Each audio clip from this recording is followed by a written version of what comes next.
All right, so write down the heading Valence bond theory of coordination number 6. So when your coordination number is 6, there are different possibilities of hybridization. Okay, so they are the first one, the important one is D5S.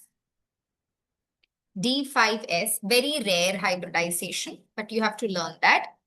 The other two, D2sp3 and sp3d2. So these three possibilities of hybridizations exist when the coordination number is 6. Okay, now let's see them in detail. Okay, now let's say that your system is D0. Very important. Your metal is in D0.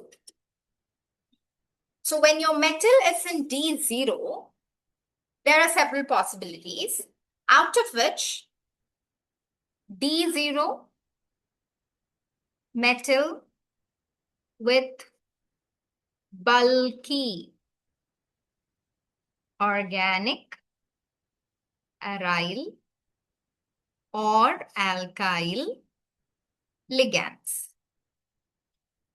If this is the case, then our hybridization is going to be D5S. And the geometry is trigonal prism. Geometry is trigonal prism. This is the not important one. This is one of the exceptional behaviors which is shown when the coordination number is 6. Usually it is octahedral. Most commonly it is octahedral. Okay. So this is the only thing that you have to be careful of. When D0 with important, when it is bulky organic aryl or alkyl ligand. That's the case. It is D5S trigonal prism. That is the case. Okay, now what is the shape of trigonal prism geometry? Consider a triangle. Let me try to draw over here as well. And then you have a metal at the center. Okay. So ideally, this is how the structure is. At each of these points, you will have ligands. One ligand over here, over here, over here. All these would be bonded to the metal. Okay. Similarly, 3 in the front. They are also bonded to the metal. Okay. So this is how a trigonal prism looks like. I hope you understand the geometry. Okay. It's a triangle from behind as well as from ahead. And you have a metal at the center. This is the geometry. So some examples for you to understand. Let's say you have beryllium CH3 6 times plus. Okay. This is a typical example of trigonal prism geometry where beryllium. Okay, first of all, understand that methyl. That is important. CH3. Actually, carbon has got 4 valencies. And from hydrogens, you get 3. So now your total number of electrons around carbon is only 7.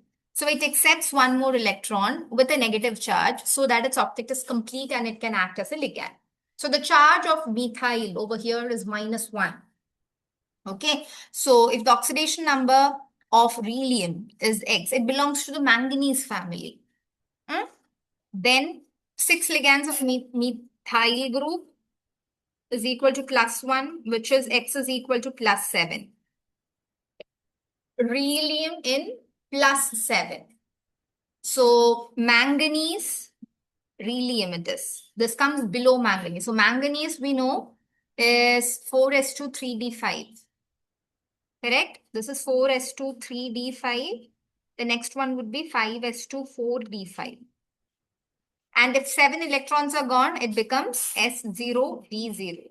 So you have D0 system with a alkyl ligand, then this is going to be trigonal prism in geometry. I hope you get it. Okay. So there are a few other examples also. Zirconium CH3 6 times 2 minus. Tungsten CH3 6 times. Tantalum CH3 6 times. These are all examples where your hybridization is D5S. You have 6 ligands. 1, 2, 3, 4, 5. This is D0 and then you have 4S. 4S or 5S in this case, whoever it is, this is S0. So when your ligands approach, there are 6 ligands. So 6 pair of electrons occupy them and this is D5S. So all of these examples are cases where your D is empty. So I hope you know the trend, okay? Zirconium comes below titanium. You should know that. Titanium, zirconium, hafnium. That is how it is. Okay? This is tantalum. Vanadium, niobium, tantalum. You should know the order of the elements down the group. Tungsten, it comes below chromium. Chromium, molybdenum, tungsten. It will come only with practice. Manganese, though I told you, right? Manganese, technetium, rhenium. That's how it is. Okay, this is how it is. Oh, so this is actually manganese 4s2. This is 5s2. So the next one would be 6s2, 5d5. Okay, this is how it is. Okay, so this is one of the rare cases of geometries, which is trigonal prism and whose hybridization is D5F. Important. All right, next one.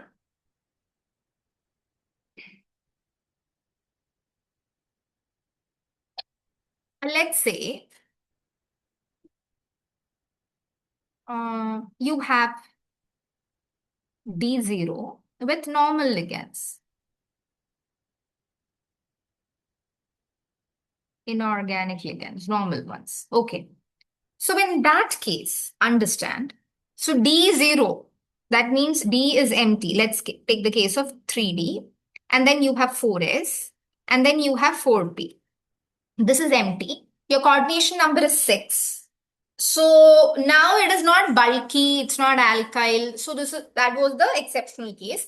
Over here, it's just normal inorganic ligand. So in this case, what happens is transition D0, you write transition metals also because next one is another case.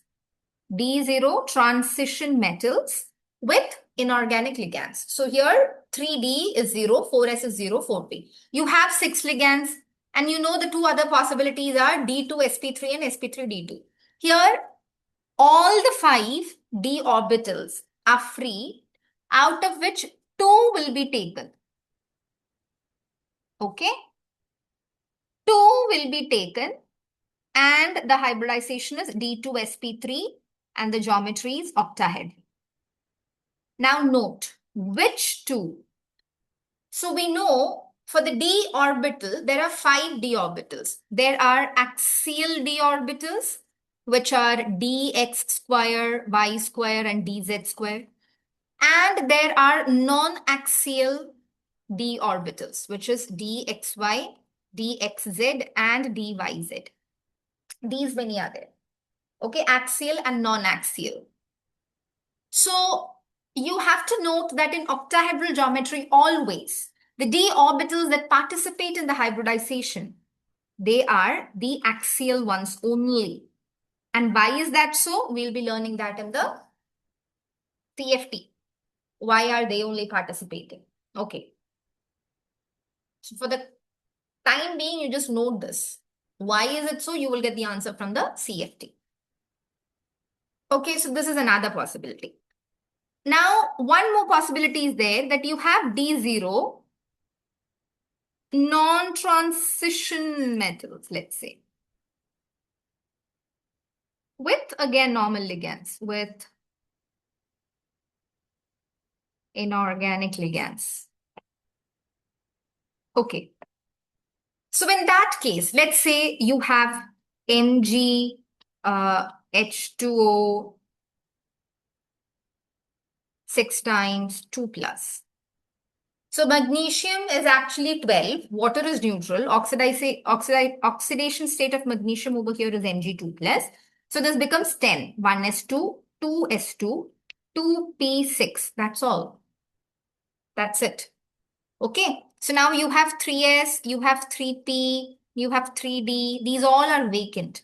So you have 3s, you have 3p, and then you have 3d, which is vacant. You have 6 water moieties with 6 pairs of electrons. They would come and they will occupy these many orbitals to gain sp3d2 hybridization. Again, shape is octahedral, but can you see the difference? Earlier it was D2sp3, that is because D was already vacant. Here, this is a non-transition metal which does not have d orbital. So, it will take the outer Ds. Okay? So, that is another difference that you have to know. This is an inner orbital complex. Inner. So, this is the inner one, right? So, this is an inner orbital complex, this one. And over here, what you have is outer orbital complex. Nothing fancy. Very understandable because one uses the inner d orbital, the other one uses the outer d orbital. Easy. Okay. Next. So D0 is done. 3 cases of D0. Very easy. Only the first one is a bit exceptional. You have to note that, put a star mark, highlight it so that you revise it properly and don't make mistakes. It's always D0 with aryl alkyl bulky ligands are always D5S with a trigonal prism geometry. Okay. So the next one is D1, D2 and D3 systems. Okay. So as usual, we have D and then we have S and then we have P. Let's say you have just one electron. Okay. Then these two are free. So D2 is free, S is free, P is also free. So it can easily take up the hybridization of inner orbital complex D2sp3 and the geometry would be octahedral. Very easy if it is D1. If it is D2 also, it is possible. If it is D3 also, it is possible because the two d orbitals over there are free. And these two d orbitals would be, as I said, the axial orbitals, dx square y square and dz square would be the two d orbitals which are involved in octahedral geometry. Okay, so this is also fine. D1, D2, D3, very easy. D2, sp3 is the hybridization. Now, when you come for D4, D5 and D6, D4, D5 and D6, when asked, it is important that you know the spin-only magnetic moment that is required, without which you cannot explain. Why? Let me tell you. Okay. The reason is D4, let's say. If the D4 is the case, there are two possibilities. In D4, there are two possibilities. The two possibilities arises because of, again, the splitting. I'll try to explain it very simply. You may not understand. You will get a clear picture from CFT because the geometry that we are talking about is the case of coordination number 6, which mostly takes octahedral geometry. Now, in octahedral geometry, the actual d orbitals are not like this. It's not like this. VBT actually took all the 5d orbitals with same energy, but this is not the scenario. Actually, these orbitals are split into two. 3 at the bottom, dxy, dxz, and dyz, and 2 above, which is x square, y square, and z square. This is how it is. Now, when you start filling your electrons, 1, 2, 3, either the fourth one will jump up and the fourth one would be like this. All of them would be unpaired. So this is how you see according to the VBT. But in some cases, what would happen is these two orbitals are placed so far away. Why is it far away? Again, you will get the answer from CFT. So some orbitals, in some cases, these two orbitals are placed so far away that after the filling of the 3 electrons, the fourth electron cannot jump because it requires a lot of energy. So what will happen is it will pair over here. So what has happened? 1, 2, 3, and fourth one got paired. Do you understand the situation? Okay, so in this case, your spin-only magnetic moment would be approximately 4.8, and here the spin-only magnetic moment would be 2.8. So you need the magnetic moment value to understand how many unpaired of electrons are there in the case of D4, D5, and D6 cases. Got it? So if it is, let's say, like this. Okay, this is called a high spin complex. Why is it called high spin? Because the spin multiplicity value, the total spin value over here is plus half, plus half, plus half, plus half. Total 2. The total spin value is high. And hence the spin multiplicity, which is 2s plus 1, will also be high. It would be 5. Correct. But over here, the total spin is, this is plus 1 by 2, this is minus 1 by 2. They get cancelled. 1 by 2, 1 by 2. S is equal to 1 and the spin multiplicity over here is 3. So this is called a high spin complex, right? And this is called a low spin complex. This is how they are called. Okay. So in the high spin complex, we have out of the 5, okay, all the 4 are occupied. The next one would be S, then comes P. Is D2sp3 possible over here? Is D2sp3 possible over here? No. Why? Because there is only one d orbital which is free, and we require 2 of them, but then which has 1 electron. So what will happen? It will take the outer d orbital, and the hybridization would be sp3d2 octahedral. I'm representing it as OH, which is the hybridization, sorry, which is the abbreviation. Hybridization is sp3d2 in the case of high spin. Okay, this is the case of high spin. What is the case of low spin? In low spin, you have 2 d orbitals free already. And then you have S, and then you have P. Correct? So there are 2 orbitals which are free. They'll hybridize. 2d2sp3 octahedral. So one is the inner orbital complex, the other one is the outer orbital complex. That's all.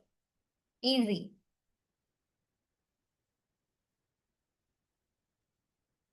Okay. I hope you get it.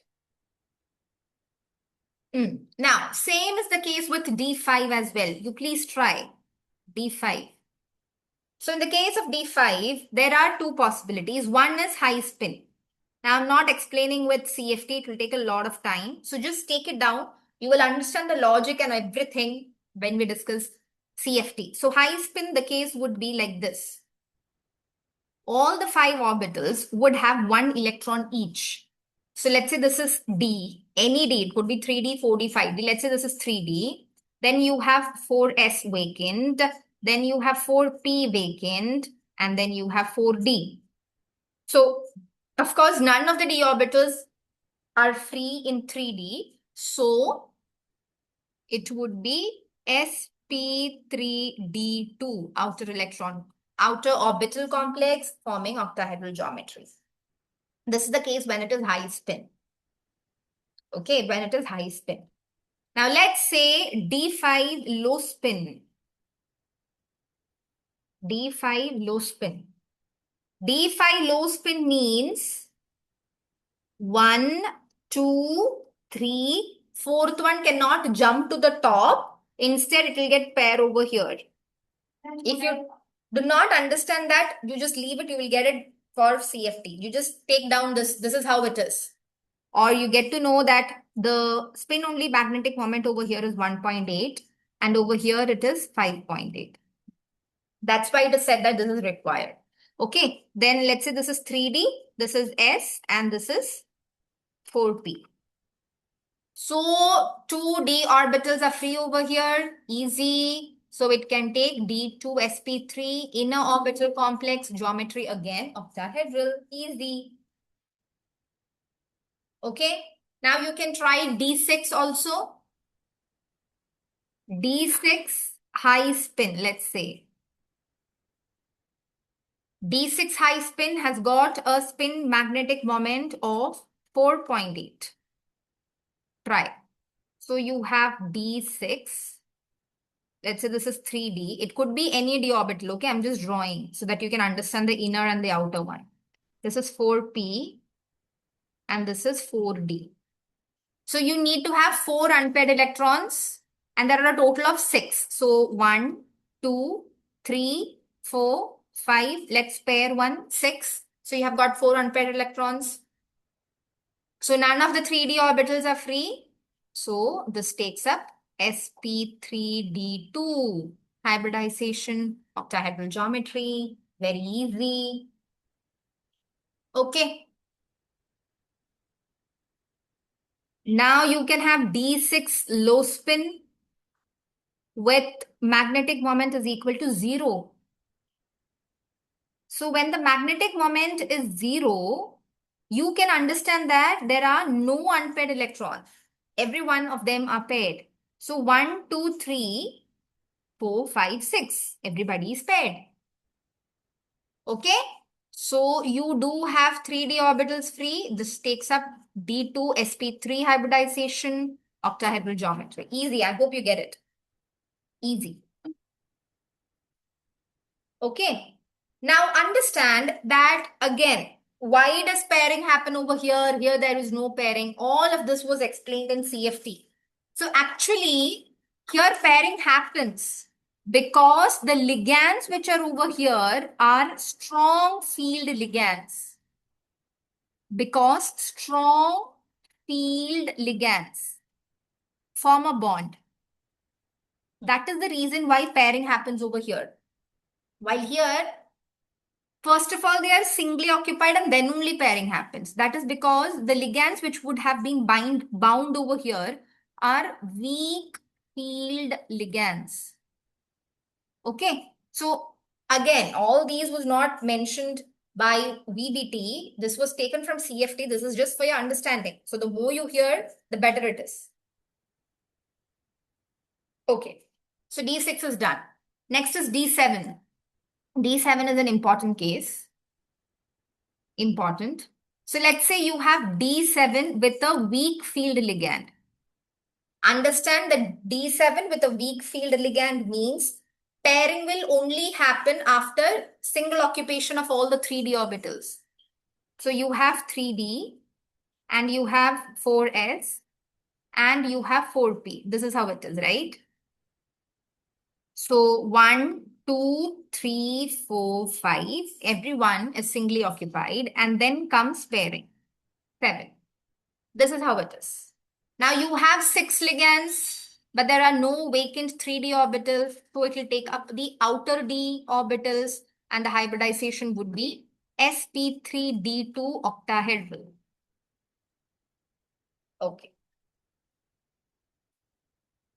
Next, D7 with the strong field ligand, meaning pairing will happen. The magnetic moment over here is 1.8. So understand that there is just one unpaired electron and rest everybody is paired. Pairing happens because of the strong field ligand. The concept of strong field and weak field was put forth by crystal field theory. Okay, so this is important, understand. So you have 3D, 4S, 4P. Okay. So we said that there's only one unpaired electron. 1, 2, 3, 4, 5, 6. Let me draw it cleanly. Okay, this is how it would be. Correct? Because there are 7 electrons to be filled and the magnetic moment is corresponding to 1 unpaired electron. So this should be the way it is. You cannot fill it any other way. Now, you might think, important, very, very important. This is the important case, not the previous one. The previous one would have been predicted easily, not that one. This one. You might think that here only one of the d orbitals are free, so the hybridization would be sp3d2. But that is wrong. Okay, that is wrong. What happens is only and only in the case of D7 with a strong field ligand. I repeat, only and only in the case of a D7 system with a strong field ligand, this unpaired electron is transferred to 5s. Okay, and as a result of which this orbital becomes vacant. And when this becomes vacant, the ligands with the lone pair of electrons take up these two 3D and hybridization is D2sp3 octahedral. Very important. This electron over here is loosely bound. Loosely bound electron. Very important. Very, very important. This electron over here is loosely bound. And as a result, the one electron can easily jump to the 5s orbital, as a result of which these two are now free and it forms an inner orbital complex, which is completely against our expectation. So this case is important. Happens only when you have a D7 with a strong field ligand. Please do not get confused. Okay. Next, last, D8, D9, and D10.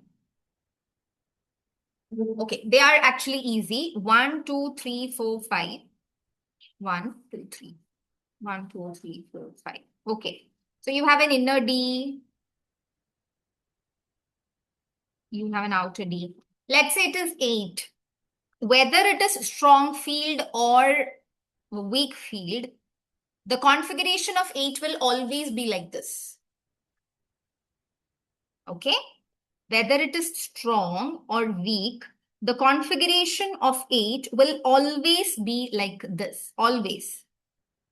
You will understand it better when we come to CFT. Don't worry about it. Just understand this. Okay? If such a configuration is given, just understand. Okay, this will always be like this. Okay, let me take a moment to explain. Let's say it is T2. Okay, 3 in the bottom, 2 above. Correct? This is what we said. This is how it splits according to the crystal field theory. So let's say in the first case, 1, 2, 3, the electron easily jumps, 4, 5. Next pairing occurs, 6, 7, 8. Correct? How many unpaired electrons? 2 unpaired electrons. Okay, so this is one case. The other case is it couldn't jump. So 1, 2, 3, pairing will occur first, 4, 5, 6. Now the 7th and the 8th has to go somewhere. So it will go up, 7 and 8. Again, 2 unpaired electrons. Okay. So D8, D9 and D10, whatever you do, whether it is weak field or strong field, the configuration won't change. So this is the case of D8. Okay. And if it is D9,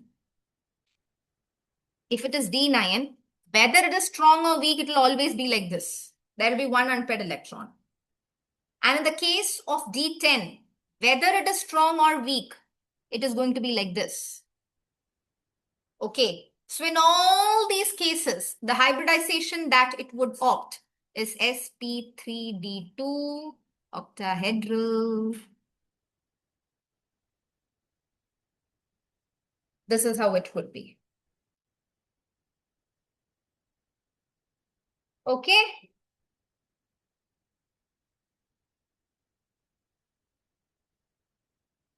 All right. So let's do some examples. I'll give you the value of the magnetic moment. You try to write the configuration and let's see. First question. FeH2O6 times 3 plus. Magnetic moment is 5.8. Okay, try. 5.8 meaning 5 unpaired electrons. Water is a neutral ligand. Iron is in +3 oxidation state. So ions actually is 4s2 3d6. When it is +3, 2 electrons from s will go. It becomes 4s0 3d5. So you have to fill 5 electrons in 3d and all of them are unpaired. So 3d5 it is. Now you have 6 water moieties, each coming with a pair of electrons. It will form a outer orbital complex of octahedral geometry. Hybridization would be sp3d2. sp3d2. Easy. Okay. Next one, FeCN6 3-. So the thing that you have to understand through observation is that no pairing has been occurring over here, and hence water is a weak field ligand. Water is a weak field. Okay. Over here, you have some complex which is given, and the magnetic moment over here is 1.8. Okay. So cyanide is carrying a charge of -1. Oxidation state is x minus 6 is equal to -3. X is equal to +3. Iron is 4s2 3d6. Iron +3 would be 4s0. 2 electrons will first go from 4s, and then you have 3d5. You have to fill 5 electrons, but over here, what is given? 1 is unpaired. So 1, 2, 3, 4, 5. This is only possibility. Correct? So this is DS D2sp3 octahedral. Hybridization is D2sp3. Geometry is octahedral.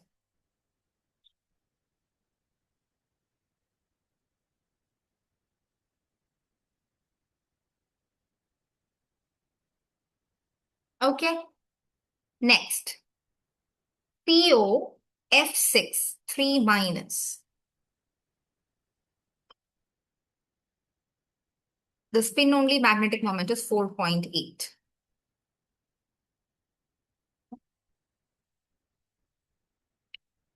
So what is the oxidation state? X minus 6, fluoride, negative charge. So there are 6 fluorides. So -6 is equal to -3.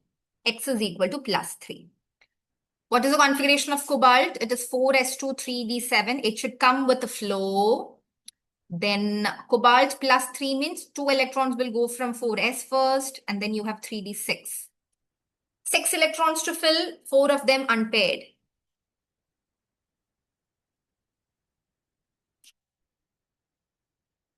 So this is 3d, 4s, 4p, 4d. So this will be 1, 2, 3, 4, 5, 6. This is the configuration. Inner d orbitals are not free. So the hybridization is going to be sp3d2 octahedral. Right. Okay. Got it, right? Next. CO CN6 3, no, 4-. 4-. Try. Pause the video and try.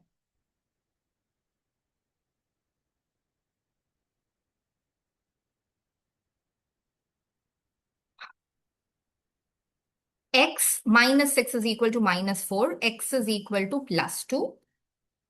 Cobalt is 4s2 3d7. Oh, I didn't say the magnetic moment.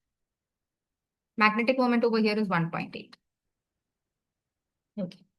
So cobalt +2 would be 4s0 3d7. Okay. So you have got 3d, 4s, 4p, 4d. Correct?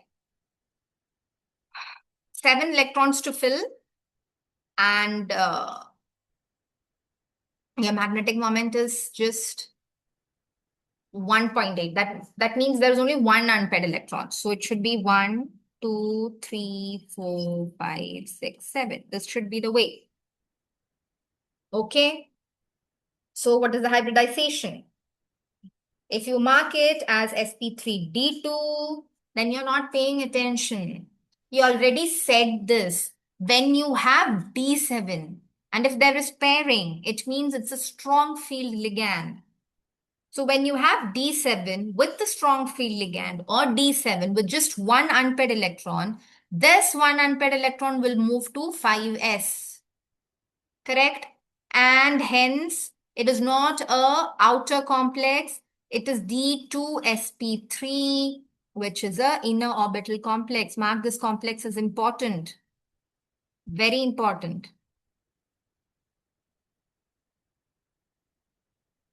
Okay. That is the reason the moment you expose COCN 6 times 4 minus, it easily becomes COCN 6 times 3 minus. Very easy. Why? Why? Because that one electron can easily leave the system. And this cobalt over here in +2 can easily become cobalt +3 because one electron is lost. That is very easy. That is because this one electron is loosely bound. This is loosely bound electron. And that goes to S, 5s. So mark that.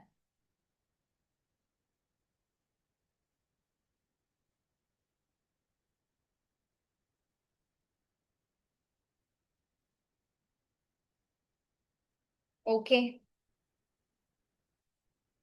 One more question probably.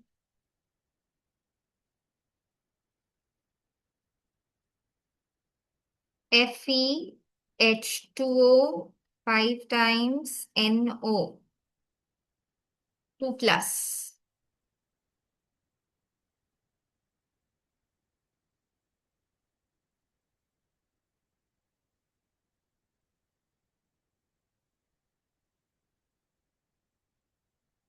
Okay.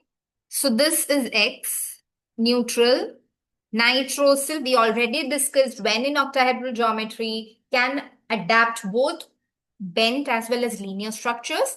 But if it takes a bent structure, then due to steric hindrance, it won't be stable. So it would be linear. And if it is linear, the charge would be +1. Correct? So over here, X is equal to +1.